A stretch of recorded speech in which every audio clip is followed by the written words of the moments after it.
Hər birinizi xoş gördüm. Sizləri yeni vloqumdan salamlayıram. Sizin istəklərinizi nəzərə alaraq bugün saat 7-də oyandım və qərarı aldım ki, sizlərə günlük vloq çəkim. Bu arada kanalıma abunə olub bildirişləri açmağı unutmayın. Vloqumu bəyənib fikirlərinizi yorumda yazın ki, növbəti vloqlar necə bir çəkilişlər olsun. Qeyd etmək istəyirəm ki, bugün saat 7-də oyandığıma görə daha çox işi görə biləcəm. Bu məni hər zaman beynimdə fırlanır. Çünki səhər tezdən oyana bilmirəm. Çox vaxtı onlayn işdə çalışdığıma görə gecə yatıram və ona görə uşaqlar özləri dururlar, çay hazırlayırlar, çayı içib artıq məktəbə gedirlər. Və maksimum çalışıram ki, özüm də biraz uşaqlarıma diqqət yetirim. Get-gedə bugün gördüyüm uşaqlar sabah yoxdur, daha çox böyüyür. Yəni həqiqətən də həyat tez gedir. Bilmirəm sizdə necədir, məndə elədir. Mən görürəm ki, uşaqlar göz görə-görə artıq böyüyüb boya başa çatırlar. Ona görə mənim oğlum ən çox da səhərlər kənd yumurtasından kədəd yumurta yediyinə görə ona xüsusi diqqət yetirirəm. Ən azı bir uşaq gündəlik olaraq bir ədəd belə yumurta yesə, günortaya qədər artıq o məktəbdə dərsini oxuya bilər. Və yemək yeməyəndə də çox vaxtı pul verirəm nəsə alsınlar. Çünki əslində evdə hazırlamış nəsə qoyanda biz əvvəl uşaqları yola salanda yeyərdik. İndi elə deyil. Uşaqlar alıb nəyisə yemək istəyirlər. Belə mən özüm xüsusi arada qulluq edirəm. Çox vaxtı onlayn işdə gec saatlarına qədər işlədiyinə görə səhər tezdən uşaqları çox təəssüf olsun qulluq edə bilmirəm, amma etməliyik. Çünki zaman tez keçir, uşaqlar böyüyür, biz onlara vaxt ayırmalıyıq, onlarla vaxtımızı keçirməliyik. Onları hər səhər durub məktəbə yola salmalıyıq. Onların yəni ki, gələndə onların xidmət etməliyik, yəni xidmət göstərməliyik ki, onlar yəni uşaqlıq hisslərini yaşasınlar. Amma məcbur oluruq bəzi işlərdə daha çox işlədiyimizə görə biraz o zamanımıza qənaət edək. Belə uşaqları artıq yola saldım. Yoldaşı məktəbə qoyub özü işə gedəcək. Bugün evdəyəm, ev işlərini görəcəm. Əslində hər gün ev işini görəndə istər-istəməz adam sıxılır, amma biraz çöl işlərini görəndən sonra, hər hansı başqa bir işdə olandan sonra ev işlərini görmək insana tam başqa bir yəni ki, maraq verir. Məndə belədir, bilmirəm sizdə necədirsə. Öz otağımı ilk öncə yığışdırıram, yerbəyər paltarları. Bizdə elə bir xasiyyət yoxdur. Bəzən bəzi evlərə gedəndə mən xüsusi diqqət yetirirəm. Gəlirlər, hər kəs öz paltarını öz yerinə qoyur, şkafa qoyur, yerləşdirir. Elə bəzən özüm də tənbəl oluram, yorulanda paltarı ora-bura atıram, sonra yığışdırıram. Əslində o çox gözəl bir xasiyyətdir ki, hər kəs gəlib öz paltarını öz otağında, öz veşikasında yerinə qoysun. Bu, yəni ki, çox diqqət etməli bir addımdır. Amma gördüyünüz kimi bizdə belə deyil. Axşam artıq yorğun işdən gəlirik, paltarları ora-bura atırıq və səhər tezdən oyanıb onları yerbəyər edirik. Rəhmətlik anamın bir gözəl kəlamı var idi ki, həddindən artıq təmizlik evi təmizləyər. Bunu bəlkə də siz də görərsiniz. Ətrafınızda həddindən artıq təmizkar insanlar, o evi sıxanlar, ailəsini sıxanlar, dayanmadan nəyisə qoyub, yəni hər şeyi də elə bir naski soyundunsa onu ütülüyüb, qatlayıb şkafa qoyanlar görəcəksiniz ki, sonradan tam başqa bir həyat yaşayırlar. Düzdür, təmizlik yaxşıdır, təmizlik vacibdir, amma qədərində. Bu arada mən evdə çalışdığıma görə müəyyən saatları onlayn işə ayırıram. Evləri misal üçün öz otağımı yığışdırıram, sonra otururam, öz komandamdan işləyirəm. Misal üçün yemək hazırlayıram, sonra keçirəm komandamı böyütmək üçün rekruting eləyirəm. Əgər siz də evdən çıxmadan öz övladlarınızın yanında pul qazanmaq istəyirsinizsə, bu vloqun altında bizim əlaqə qrup linkimizi yerləşdirəcəm. Həmin link vasitəsilə giriş edib mənə qeydiyyatdan keçmək üçün müraciət yaza bilərsiniz. Komandama qeydiyyatdan keçən bütün yeni məsləhətçilərimə şəxsən özüm dəstək oluram. Xüsusi kampaniyalarımız var. Burada 3 şərtlə qeydiyyatdan keçə bilərsiniz. Öz-özə məhsul almaq, satış etmək, biznes qurmaq.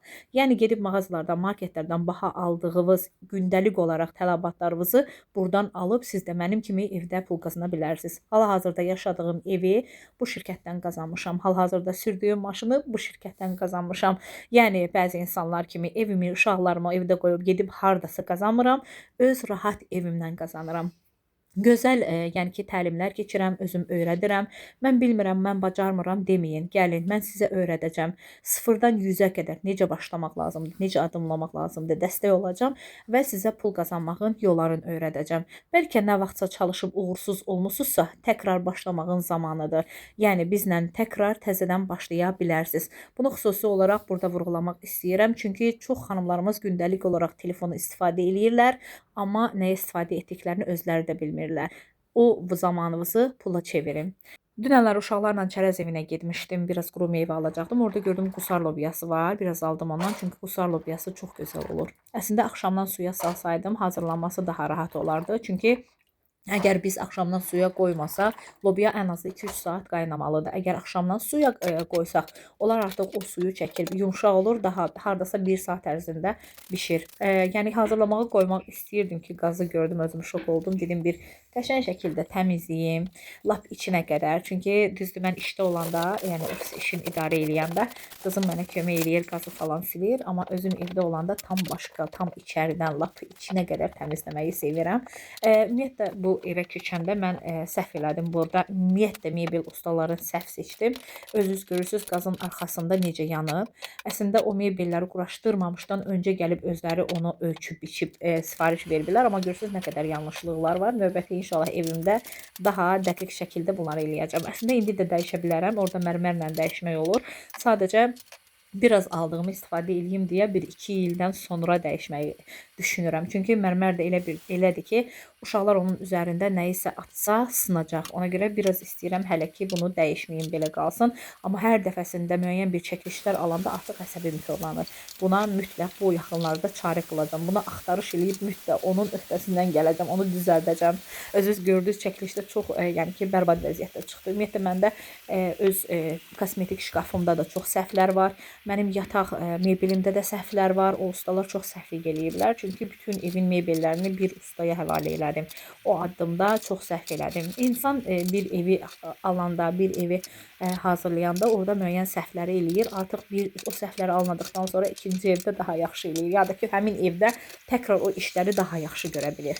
Mən bina evi olduğuna görə bütün mebelləri sifarişlə yığdırmışam. Çünki bina evində gedib alıb mebel qoymaq qeyri-mümkündür. Özünüz bilirsiniz, otaqlardakı balaca olanda. Ümumiyyətlə bizdə 2 otaqdır, biz 3 otaq eləmişik.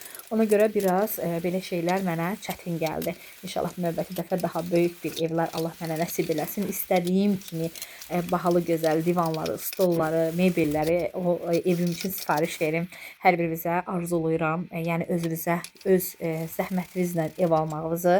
Bu çox gözəl bir insana həyatda qazandığı uğurdur deyərdim. İnsan o qədər rahat yaşayır öz zəhməti ilə əldə etdiyi evdə yaşayanda. Yəni əvvəllər düzdür bizim evimiz olub kənddə qaynatamgilin böyük evi bizə qalıb. Amma yenə də deyirəm, o evin də öz yeri var, bizim üçün çox doğmadır, amma bu ev tam başqadır. Yəni mənim üçün çox istidir. Mən buradan çıxmaq istəmirəm. Əvvəllər qonaq gedəndə harasa qalmaq istəyərdim. İndi inanırsınız, evdə gedəndə hardasa qalmaq belə istəmirəm. O qədər bu ev məni çəkir. Təkrar qayıdıb öz evimdə olmaq istəyirəm. Bilmirəm, yaş bunu göstərir, bilmirəm. Bu ev məni çəkir. Mənə də son vaxtlar çox maraqlıdır. Mən harasa gedəndə rahat idim. Uşaqlar hətta bu il daha çox böyüyüb, amma yenə də özümü o qədər də rahat hiss edirəm. Çünki mənim işimlə əlaqədar, mənim qızlarla görüşlərim, mənim xüsusi tədbirlərim çox olur. Ona görə gediş-gəlişlərim çox olur. Və mən çox qıraqda oluram. Öz işimi gördükdən sonra müəyyən bir komandalarla görüşlər, tədbirlər, təbriklər keçirdirəm. Ona görə gedəcək yerlərim çox olur. O vaxtı gedirdim, qalırdım, rahat idim, amma indi yox. İndi artıq keçirdib tez-tez qayıdıram ki, bilmirəm, öz evimdə rahat oluram. Yəni bir sözlə ya yaş göstərir, ya da ev göstərir. İndi bilmirəm o hansı söz öz təsdiqini tutacaqsa. Biz artıq 3 ildir ki bu evdə yaşayırıq. O vaxtı mətbəx mebellərində indiki qədər inkişaf yox idi. Yəni indi inkişaf deyəndə nəyi nəzərdə tuturam? Bizim mətbəx mebelimizdə 3 mərtəbədir. 3-cü mərtəbədən nəyisə düşürtmək, nəyisə ora əlavə etmək biraz çətindir. İndi amma qapıların içərisində elə bir pilləkənlər qoyurlar ki, o qapını açırsan, o pilləkəni açırsan, çıxırsan və təkrar yerinə yerləşdirirsən. Yəni xırda lazımsız bir yerlərdən pilləkənlər hazırlayırlar. Mən ən çox yeni yəni pərdə, stol olsun, hər hansı ev nələrisə yeniləyəndə onlara daha çox baxıram sosial şəbəkələrdə və görürəm ki, həqiqətən də indi bizim bu evə aldıqlarımızdan qat-qat daha gözəl, daha fərqli bir şeylər satışa gəlib. Ümumiyyətlə mən vaxtında da hər zaman bu evə, yəni ümumiyyətlə gəlin gələndən sonra daha çox qab-qacağa meyilli bir insan olmuşam. Əvvəllər bizdə ildə bir dəfə gilas satışı olurdu, fındıq satışı olurdu və o vaxtda mənim ən çox aldıqlarım evə qab-qacaq idi. Təsəvvür eləyin ki, fındıq satırdım, mütləq evlərə qab-qacaq almalıydım, əksikliklər almalıydım. Yəni indi də artıq düzdür, o vaxta baxanda daha az eləyirəm, amma o vaxt daha çox eləyirdim. Bilmirəm, evdə bekar idim, daha çox onlara diqqət yetirirdim. Bilmirəm, biraz uşaqlar balacadır deyə daha çox nəyisə almaq üçün tələsirdim. İndi çünki özüm əlimi uzatsam hər yerdə mağaza, hər yerdə hər şey var. O vaxtı kənddə olduğumuza görə ayda, ildə bir dəfə gedirdik nəyisə almağa, bəlkə ona görə daha çox can atırdıq. Onu tam deyə bilmirəm. Bu arada mən lobya yeməyini hazırlayanda qızlar, lobyaları qəşəng əzirəm. Niyə görə? Bu daha dadlı olur. Əgər kim etmirsə bunu mütləq eləsin. Soğanı qəşəng qızardıram yağda. Soğan qızarana kimi lobyaları əzirəm. Tam həll edirəm. Və lobyaların üzərinə də xırda-xırda doğrayıb kök əlavə eləyirəm. Və əlavə də ki, xırda-xırda doğrayıb kartof əlavə eləyirəm ki, ora duz, istiot, sarı kök əlavə eləyəndə qəşəng bir, yəni ki, dad alınsın. Soğanı qəşəng qızardıb, ona biraz tomat sos əlavə edirəm. Tomat, yəni ki, əlavə edib, üzərinə də həmin bu hazırladığım ədviyyatı istifadə eləyirəm və üzərinə su əlavə eləyib qəşəng qaynamağa qoyuram. 25 dəqiqə ərzində çox dadlı lobya yeməyi hazır olur. Əgər siz sevirsinizsə kələmi, bir az da kələm əlavə eləyin. O kələm də lobya yeməyinə daha başqa fərqli bir dad qatır. Amma mən onu deyim ki sizə, lobya yeməyində kələm əlavə eləyəndən sonra lobya yeməyi hazır olanda ona yumurta əlavə etmək məsləhət deyil. Əgər kələm əlavə etmirsinizsə, onda məsləhətlidir. Mən bir dəfə lobyaları qaynadanda yəni ki yeməyə gedəcək qədər qaynadıram. Çünki yenə də bayaqlar qeyd etdim ki 2-3 saat qaynamağa gedir. Ona görə qəşəng paketə bükürəm, qoyuram burzinlikə. Növbəti dəfə nə edirəm? Dərhal soğanı qaynadıram, onları əlavə edirəm və qəşəng yeməyi tez hazırlayıram. Yəni yarım saat ərzində yeməyim hazır olur. Əvvəllər daha çox qaynadırdım, amma indi özüm alıram deyə aldığıma görə lobyaları az olur. Ona görə 2 dəfəliyi hazırlayıram.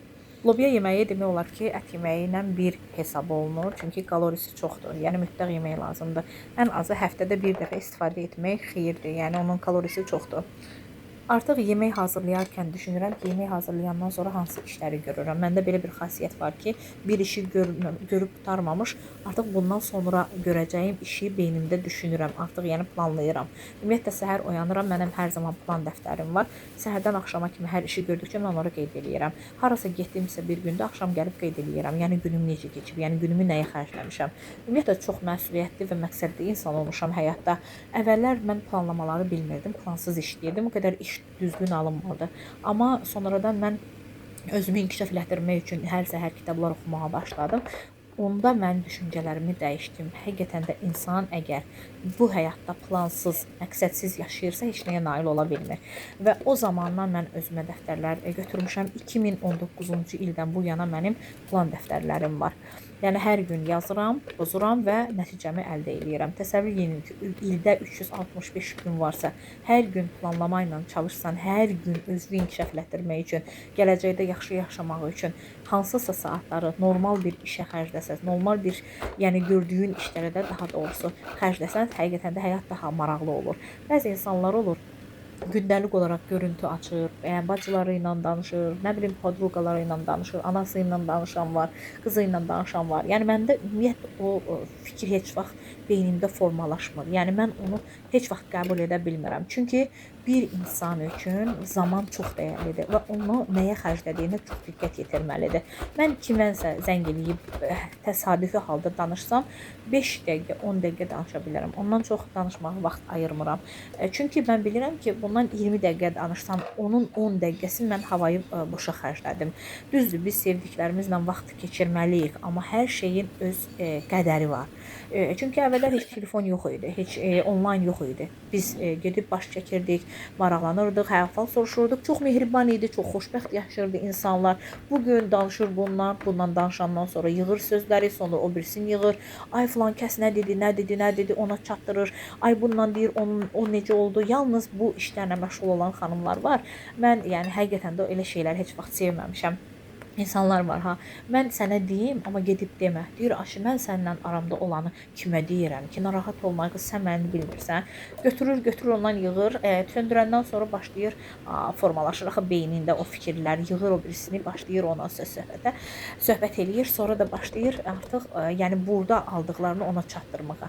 Yəni günü belə xərcləyən insanlar var. Yəni mən həqiqətən xanımlarımı buradan izləyənlərə deyirəm ki, əsla belə şeyləri eləməyin. Yəni yenə də deyirəm, bu gün onlayn var, bu gün internet üzərindən biz onlarla əlaqə saxlaya bilərik, amma maksimum şəkildə məsafə saxlamalıyıq. Çünki sözdən söz çıxır, söhbətdən söhbət çıxır. Sən kiməsə ürəyin açıb deyərsən, o da götürüb onu başqasına çatdırar. Ən yaxşısı rahat, sakit, hər kəsdən qədərində danışmaq. Öz lazım olan, yəni öz gələcəyin üçün, yaxşı həyat yaşamağın üçün o zamanı dəyərləndirmək. Bir gözəl kitab oxu, bir gözəl verilişə bax, bir gözəl dünya görüşü olan insanın kəlmələrini dinlə və bir təmiz havada yarım saat gəz, bir idman elə. Yəni öz sağlamlığın üçün nə isə etməyə çalış. Misal üçün uşaqların varsa, uşaqlarla bir yarım saat gəzməyə get. Bir gözəl yemək hazırla. Mən misal üçün elə vaxt olur ki, mən sağ olsun qızım kömək eləyir. Elə vaxt olur ki, mən bir fərqli salat hazırlayıram. Misal üçün hal-hazırda mənim vloqumu izləyirsiniz. Bu salat resepti sizə yararlı olacaq. Mən sizlərə gözəl, dadlı, ləzzətli salat hazırlayıram. Buna nə lazımdır? Iceberg kələmi lazımdır. Üzərinə qaynadılmış toyuğun döş ətini əlavə eləyirəm. Üzərinə konservləşdirilmiş qarğıdalı əlavə eləyirəm. Üzərinə 2 ədəd xiyarı xırda doğrayıb əlavə eləyirəm. Yəni bu salat çox dadlı olur. Bunu bu videonu izləyə-izləyə özünüz də hazırlayıb yesəz, növbəti dəfə çox istəyəcəksiniz. Çünki bu salatı hazırlayıb bu salatdan sonra bu vloqumu yekunlaşdıracağam. İnşallah ki, hər kəsə yararlı və maraqlı bir vloq oldu. Çünki artıq mənim başqa işlərim var. O işləri artıq bu vloqa sığışdırmaq olmaz. Onu artıq növbəti vloqda sizlərlə paylaşacağam. Əvvəl salat deyəndə adicə biz bildiyimiz xiyar, pomidor idi, amma indi o qədər salat reseptləri var ki, hansını hazırlayıb hansını saxlayacağını özün də bilmirsən, amma həqiqətən də çox dadlı olur. Mən əvvəl o qədər meyilli deyildim belə salatlarda. Son vaxtlar axşam saatlarında yemək yeməsəm də belə salatdan doyumlu olur insan. Ən çox da pəhri saxlayanlar, daha çox kökəlmək istəməyən insanlar belə salatlara daha çox üstünlüyü verməlidirlər. Mən əslində bu salata çeri pomidora istifadə edirəm, amma bu dəfə tez aldığıma görə, tez bazar alış-veriş elədiyimə görə çeri pomidorları tapa bilmədim. Ona görə adi xırda biraz bərk pomidorları götürdüm. Bu pomidorlarla da əslində dad da alınır, ləzzət də alınır. Yəni siz əgər alınsa çeri pomidorları istifadə eləyin, əgər alınmasa siz də mənim kimi belə bir pomidorlardan istifadə eləyin. Belə salatlara həm vaxt az gedir, amma salatlar daha doyumlu və dadlı olur. Onu dediyim ki, burada ən çox vaxt gedən bir dənə toyuğun döş ətidir. Onu qaynatmaq lazımdır. Qalan hər bir şey sadəcə xırda doğrayıb əlavə eləyirsən. Özü də ki, ən çox da iceberg kələmi olan salatları çox sevirəm. O kələm insana başqa bir dad verir. Həm də ki, mən heç sevmirdim suxarikləri, amma bu salatlardan sonra suxarikləri sevməyə başlamışam. Bu salatlara daha çox dad qatanda bu suxariklərdir. Biraz da üstünə bəzən bəzi reseptlərdə görürəm xama əlavə edirlər. Mən mayonez əlavə eləyirəm. Mayonezlə daha dadlı alınır. Belə bugünkü vloqum bu qədər. Bizlərə nuş olsun. Siz də göz haqqınızı halal edin. İzlədiyiniz üçün hər birinizə xüsusi olaraq təşəkkür edirəm dəyərli xanımlar.